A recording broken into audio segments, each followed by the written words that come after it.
네, 시작하겠습니다. 너 미국 시장이 열리지 않는 상태이지, 그지? 그래서 뭐 길게 얘기하진 않고 주말에 나온 뉴스하고 또 거기에서 일정 정도 주말에 나온 뉴스 부분하고 다음 주 주요 경제 지표 그리고 시장하고 종목들에 대한 특히 이제 우리 종목과 관련된 뭐 기술적인 흐름 이런 부분들에 대해서 간단하게만 이야기를 할게요. 아셨죠? 제가 오늘 이번 주에 시골에 갔다 와서 금요일 날 밤에 내려가서 토요일 날 9시에서 한 5시까지 8시간을 그 농사일을 좀 했다니까 막 온몸이 막 아파. 예?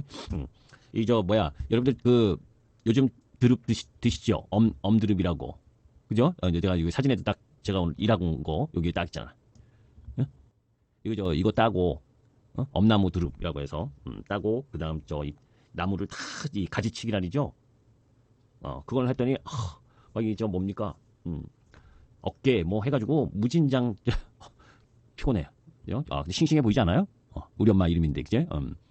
여튼 그거 열심히 일하고 왔습니다. 자 이제 주식 얘기를 할 텐데 전체적으로 뭐예요? 시장은 지금 별로 뭐 여러 가지 내용들이 주말에 막 있었어. 그 중에 이제 특히 지난 주말까지 미국이 이제 조선업과 관련된 이 제재안을 이야기를 했죠. 요거부터 그리고 이제 뭐 수요일까지는 계속 이야기를 한 거고 금요일 날 나온 그 미국의 조선 해운과 관련된 내용. 그건 지난번에 금요일 날 장중에 또 뉴스를 올려드렸었고 하여튼 이제 2028년부터 미국산 LNG 수출량의 1%, 요거를 미국산 LNG 선박으로 운송해야 하고 2035년에는 4%, 2047년에는 15%. 그러니까 이제 미국산 LNG 선을 구매하라는 이야기예요, 사실. 그러니까 미국에서 만든 LNG 선박을. 그죠? LNG 운반선 같은 경우에는 국내 조선사들이 수주하는 고부가가치 선박 중에서도 가장 비싼 효자 상품인데, 그죠? 그거를 미국 현지에 투자하는 데 있어서 그 미국은 지금 조선 인프라가 낙후돼 있잖아요. 이전에도 조선업 특별 특집으로 많이 설명했었던 것처럼 예전엔 미국이 조선사가 신장 많았었는데, 그죠? 지금은 뭐 민간과 국유 합쳐서 11개인가? 그 정도밖에 안 남아있고, 그렇게 사용화돼 있고, 또 거기에 이 인프라도 구축이 제대로 안 돼 있죠. 우리나라도 사실 조선사들 지금 뭐 국내 인력이 부족을 해갖고, 해외, 뭐 동남아라든지 중국인이라든지 이런 외국인 고용자 수가 무진히 많은데, 그죠? 미국은 어떻게 했냐고. 거기 가면, 그죠? 엄청나게 인건비라든지, 그리고 또 인프라가 구축이 안 돼 있으니까. 딱 요걸 딱 보면 그나마 그죠? 지금 LNG선이 2027년까지 거의 뭐 꽉 찼어요. 우리나라가 이미 수주받은 LNG선이 거기 이제 뭐야 하나오션이 최고 많고 그 다음에 삼성중공업 그 다음 HD 현대중공업 이런 순으로 수주를 LNG선 수주를 받아놨는데 딱 요 뉴스만 딱 놓고 보면 가장 그래도 효자가 될 수 있는 건 어디겠어요? 상대적으로 하나오션이겠지. 그죠? 이미 뭡니까? 인수를 해 있으니까 그죠? 지금부터 다시 미국의 뭐 조선소를 건설하거나 조선사를 인수하거나 이러면 시간도 엄청 걸리고 거기에 수지가 맞을지 안 맞을지도 참 오랜 이 셈법이 복잡할 수밖에 없는 상황이기 때문에 상대적으로는 하나오션이 가장 유리한 위치에 있고 거기에 또 뭐에 하나 에어로스페이스도 그죠? 마찬가지고 그죠? 그 정도로 해석하면 되고 사실 금요일에는 장중에 뭐 집중도가 약했기 때문에 여러분들에게 자세하게 이야기를 안 했지만 뭡니까 조선 그 세부적인 내용은 그러니까 뉴스로는 자꾸 완화적이다 맞아 단기적으로 보면 완화적인데 없던 제재안이 생긴 거 그러면서 계속해서 뭐이 중국산 이 선박 소유주, 해운사 이쪽에 없었던 수수료를 부과하는 거기 때문에 일단은 뭐예요? 중국산 선박을 소유한 부분 그런 해운사가 중국산 선박을 줄일 거고. 그죠? 그런 부분 속에서 이제 뭐 미국산 LNG선을 좀 늘리는 그런 과정에서 우리나라가 수혜를 보는 건 당연한 거지. 그지? 그거는 기본적인 부분이다라고 보시면 되고. 자, 이제 그런 상황 속에서 뭐야? 어디 갔니? 어디다 올렸죠, 제가? 그거를? 이걸 왜 여기다 올렸어? 진짜. 예? 죄송합니다. 요거를 다시 카피를 해서, 저쪽으로 올려놓을게요. 일단 설명은 여기서 하고, 그죠? 자, 이제, 지난주, 금요일에는 뭐 이제 미국 시장이 가장 크게 이제 시장을 했고, 가장 큰 시장이, 그런 가운데 이제 월요일 날, 홍콩, 독일, 영국, 호주, 그죠? 부활절 부분과 연관돼서 또 시장을 하고, 그런 가운데에서, 뭐, 미국 3월 컨퍼런스 모두 선행지수가 나오는데 이건 뭐 시장에 미치는 영향은 제한적이고 일단 뭐 우리 시장에서는 LX 일렉트릭과 하나 엔진 1분기 실적 발표가 있다. 그죠? 그런 가운데에서 이제 화요일 날 또 요 이제 실적 발표는 잘 정리한 게 요거라서 제가 여기다 올려놨는데 실적 발표부터 보면 21일 날은 LX일렉 하나엔진의 1분기 실적 발표, 22일에는 HD 현대일렉트릭의 1분기 실적 발표, 23일에는 한국 삼성바이오로직스와 LG이노텍 그리고 미국에서는 테슬라. 그죠? 요게 이제 중요한 기업의 실적 발표고, 그 다음 24일 날에는 SK 하이닉스, 현대차, HD 한국, 조선해양 실적 발표가 있고, 그런 가운데에서 25일 금요일에는 자동차, 기아, 현대모비스 1분기 실적 발표가 있고. 근데 지금 전체적으로 보면 자동차 이 우리 카페에는 이거 그러니까 관련 기사나 이것도 카페에 올릴 때 다 아무 기사나 다 올려지지가 않아. 그래서 그거인데 여튼 뭐 기아하고 현대차가 내년에 뭐 합쳐서 42개 신차를 발표한다라고 이야기를 하는데 주말에 나왔던데 그건 기사가 안 올라와서 못 올렸는데 여튼 그런 내용들도 있고 그거는 이제 제가 그 일부 내용만 올렸어. 이렇게 현대차 그룹이 주요 신차 계획 해가지고 뭐 이 뭡니까 앞으로 계속해서 신차 부분이 나온다. 그죠? 그래서 신차 이런 기대감은 있죠. 그런데 이제 뭐 관세가 중요하니까 그죠? 그 42개 신차가 내년이 내년 그러니까 현대차가 21개, 기아가 14개.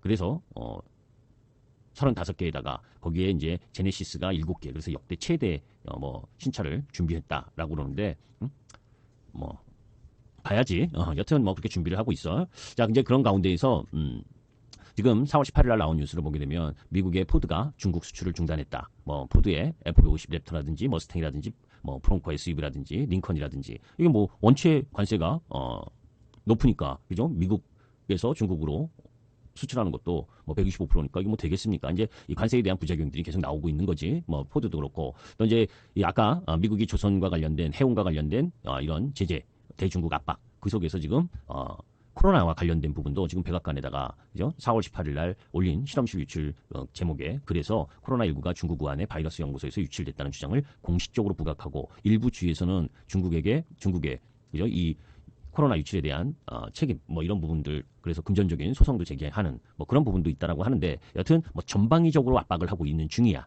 그죠? 그런 가운데에서 지금 뭡니까?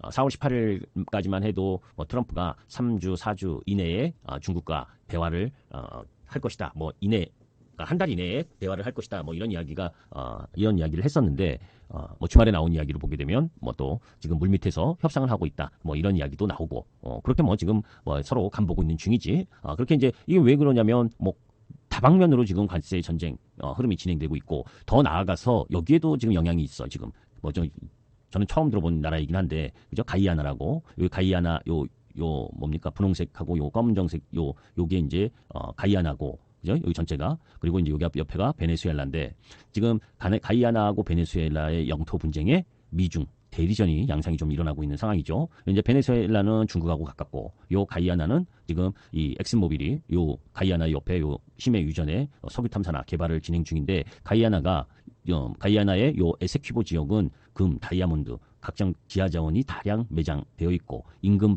바다에 뭐 대규모 유전 뭐 이런 부분들이 있어서 그러니까 항상 지금 한 6, 70년 뭐 영토 분쟁이라고 그러는데 그전에는 그렇게 심각하지 않다가 뭐 여기에서 자원이 많이 이제 발견되고 유전이 발견되고 이러니까 지금 또 난리가 나는 거지. 영토에 대한 베네수엘라가 지금 가이아나에게 뭐 이렇게 국제 소송이나 뭐 이런 부분들 속에서 하고 있는데 미 국무부 장관이 3월 27일 날 행여나 베네수엘라가 가이아나 공격 시 군사력 동원 가능성을 시사했는데 그러면서 베네수엘라를 압박했는데 베네수엘라 마두로 대통령이 굴복 안 한다. 그러면서 그 이후에 중국이 가이아나의 베네수엘라와의 직접 대화를 촉구하면서 뭐 이 베네수엘라의 편을 들어주는 그런 부분들 그러니까 이제 가이아나는 내정 간섭이다라고 뭐 이야기를 하는데 지금 미국하고의 중국하고의 또 여기 관계가 또 뭐 이런 쪽 이 영토 남이 나라 영토 분쟁에 있어서의 이 또 역할도 하게 되는 그런 상황들로 이제 발전할 수 있는 부분이죠. 우리가 이제 항상 뭐 전쟁이라고 하는 건 뭐예요? 뭐 전쟁하겠다 해서 하는 경우도 있지만 그죠? 뭐 이런 분쟁들이 감정적으로 치우쳐져서 또 뭐 이렇게 확산되면 안 좋은 부분으로 갈 수가 있는 거지. 뭐 전쟁이 난다는 이야기를 하려고 하는 게 아니라 저렇게 사사건건 미국하고 중국하고 관계가 이제 안 좋은 상황이다. 그죠? 그런 부분에서 그게 뭐 관세 협상을 한다고 해서 쉽게 해결되는 흐름으로 가기는 어려운 흐름 부분으로 가고 있다는 건 염두에 둘 필요가 있고 그런 가운데에서 이제 지난주에 우리 12조 추경 편성이 됐죠. 그런 가운데에서 이번에 이제 6.3 대선 이후에는 대규모 슈퍼 추경이 또 편성될 가능성이 높다. 물론 이번에 추경으로 GDP 대비 국가 채무 비율이 48.1%에서 48.4%로 그런 가운데에 또 추경을 하게 되면 뭐 30조, 50조 하게 되면 재정 건전성에 경고등이 퍼질 가능성이 높긴 한데 그런데 지금 한국 내수 경기가 워낙 안 좋고 한국은행 총재가 이번에 금통위에서 실제 1분기 성장률이 0.2%를 밑돌고 소폭 마이너스 기록할 가능성까지 있다고 하니까 그죠? 뭐 추경이 더 뭐 재정 건전성을 보면 부담이고 그러나 이 소규모 자영업자라든지 내수 이 침체 이 부분을 빨리 회복하기 위해서는 추경을 해야 되고 이런 이제 복합적인 관계. 여튼 이제 추경 슈퍼 추경에 대한 기대감이 들면 그것 또한 뭡니까? 이전에 얘기했던 내수 쪽 라인 부분이 나름 양호해질 수 있는 상황인 거지. 그죠? 그걸 연구하기 위해서 그런 거야. 그래서 전체적으로 보게 되면 수출주 쪽 라인 부분에서는 관세 영향이 제한적인 섹터. 그리고 그러면서 한국은 대선 원래 대선이 있으면 뭐 선거에 그죠? 자금이 많이 들어가잖아요. 대선 자금이. 그러면서 그게 다 많이 풀리잖아요. 하다못해 현수막도 걸어야 되고 광고 찌라시도 해야 되고 그죠? 그리고 돌아다니면서 유세하고 뭐 한 그런 부분들이 생기고 그런 가운데에서 대선 이후에 슈퍼 추경에 대한 기대감도 있고 뭐 실제로 얼마만큼 할지 안 할지 뭐 그건 잘 뭐 그 이후고 항상 이야기하는 게 제가 그러잖아요. 그죠? 대선 때는 갖가지 공약이 난무한다. 나중에 지켜지는 건 별로 없어도. 그죠? 그러니까 그런데 다 대선에 나오는 공약들은 돈 들어가는 공약들이잖아. 그죠? 뭐 산업적으로 뭐에 투자한다 이러니까 그쪽 산업과 연관된 부분이 뭐 그런 뉴스에 의해서 올라올 수 있는 배경도 충분히 된다라는 거지. 이제 그런 부분을 염두에 두고 봐야 되는 거고. 그래서 사실 뭐 원전 같은 경우에도 그죠? 이 민주당에서 뭡니까? 뭐 소형 SMR 특별법도 만들어야 된다 뭐 이런 얘기도 이게 뭐 거기뿐만이겠냐고 민주당뿐이겠냐고 그죠? 정책적으로 이제 뭐 이 후보자들이 특정이 되고 난 다음엔 더 이런 정책 흐름에서 표를 사기 위한 그런 이 정책 흐름들이 계속 나올 거라고 방산이든 조선이든 AI든 그죠? 그러면서 추경하고 연결되고 뭐 그런 부분들 속에선 우리 시장이 미국 시장보다는 다소 6월 3일 그 대선 라인 부분까지는 조금 더 강할 수 있는 흐름이 충분히 있다. 물론 지난번에 이야기했었던 펀더멘털 측면에서도 그렇고. 그죠? 그 부분을 염두에 두고 이제 경제 지표 쪽으로 보게 되면 그죠? 미국 3월 컨퍼런스 선행 지수가 월요일 이건 아까 이야기했듯이 뭐 그렇게 크게 영향 좋으면 좋은 건데 지금은 전달보다는 안 좋을 것이다. 0.1% 더 안 좋을 것이다라고 하니까 그죠? 그게 뭐 크게 영향 볼 부분은 아니고 그런 가운데에서 22일 화요일 부분에 있어서는 아까 이야기했던 실적 발표들 그리고 뭐 한국의 3월 PPI 그죠? 그리고 유럽의 4월 소비자 신뢰지수가 발표가 되고 23일 수요일에는 뭐 테슬라가 가장 중요한 실적 발표의 흐름을 제공할 거고 뭐 거기에 한국의 4월 소비자 심리 지수나 유럽의 4월 제조업 PMI 뭐 이렇게 발표가 되고 이제 목요일에는 뭐 SK 하이닉스 실적 발표가 가장 중요할 거고 포스코홀딩스와 포스코피처엠, 삼성 SDS, LG전자, 삼성중공업, 하나솔루션 뭐 이렇게 실적 발표가 되고 미국의 연준 베이지북 그죠? 그리고 월드 ITCO 그리고 뭐 한국의 1, 4분기 GDP 지금 아까 조금 전에 보셨지만 0.2% 정도라고 하는 총재는 얘기했는데 여기는 0.3%를 예상을 하고 있네. 0.2% 이하일 가능성이 더 높다라고 봐야지. 그죠? 그리고 미국의 3월 내부재 주문과 관련된 부분인데 내부재 주문은 관세 이전에 주문이 조금 더 늘었을 가능성. 그래서 전달보다는 조금 더 늘었을 흐름이다라고 보시면 되고 그런 가운데 25일 금요일에는 알파벳과 우리나라 현대모비스, 삼성 SDI 그리고 신한지주 그리고 미국의 암연구학회 AACR이 25일에서 30일까지 3월 소모판마 영국에 발표가 되는데 자 이제 전체적인 부분에 있어서의 이 경제 지표에 미국 경제 지표에 의한 우리나라 영향은 그렇게 큰 영향 흐름이 아니지 그런 부분과 연관돼서 보게 되면 그렇게 하락으로 세게 나올 만한 그런 지표 흐름 부분은 테슬라 영향 정도 테슬라가 원체 지금 많이 빠지긴 했지만 여러분들 눈이 제가 여러분들께 얘기했었잖아요. 그죠? 테슬라가 유럽의 어느 나라에서 60% 70% 감소했다. 엄청나게 감소했거든. 그죠? 그러니까 이 자동차, 이 전기차 쪽으로는 실적이 별 볼일 없을 거라고. 그죠? 다만 이제 ESS 쪽이나 그죠? 이런 쪽에서 어느 정도 커버를 해서 예상보다 예상만큼 나오는지. 요게 이제 이 수요일 날 테슬라의 실적을 발표하면서 너무 안 좋은 경우에는 시장의 기술주들에 대한 충격이 다 한번 있을 수 있는 부분인데 여튼 이제 그 정도 부분이고 그런 가운데에서 한편으로는 이렇게 생각을 해요. 저는 미국 시장에서 이번에 주시장이 급락하는 과정에서 사실 이 자사주 매입이 별로 못 들어왔어. 빅테크 기업도 이 자사주 매입이 안 들어왔고 그게 이제 왜냐면 실적 발표 전에는 자사주를 매입을 할 수가 없어요. 그죠? 실적 발표 이전 부분에 있어서 일정 기간 안에는 자사주 매입이 금지가 돼 있기 때문에 오히려 이제 실적이 발표 나고 나서 그죠? 주가가 많이 떨어져 있는 빅테크 기업주들에게는 또 이 자사주 매입이 일부 들어올 수 있는 배경이 있을 수가 있지.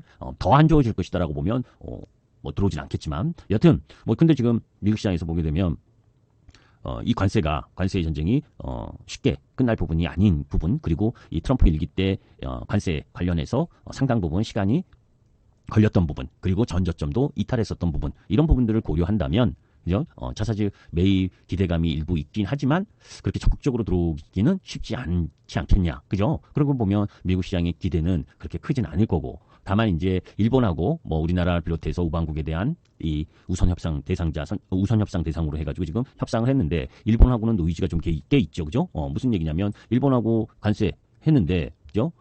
트럼프가 일본 아무것도 부담 안 한다, 무역 적자 0으로 만들겠다, 뭐 이렇게 얘기를 해버리는 부분, 뭐 협상 잘 됐다며. 그런데 그 이후에 나온 뉴스로 보게 되면 뭐 일본에 대해서 더 압박하는 이야기잖아요, 그죠? 그런 이런 내용들을 보게 되면 협상을 한다고 바로 뭔가가 나올 것이다, 타결될 것이다 라는 기대를 하면 어렵다는 거죠, 그죠? 미국도 일본에게 방위 분담금 더 높이고 뭐 이런 거를 압박을 하면서 뭡니까?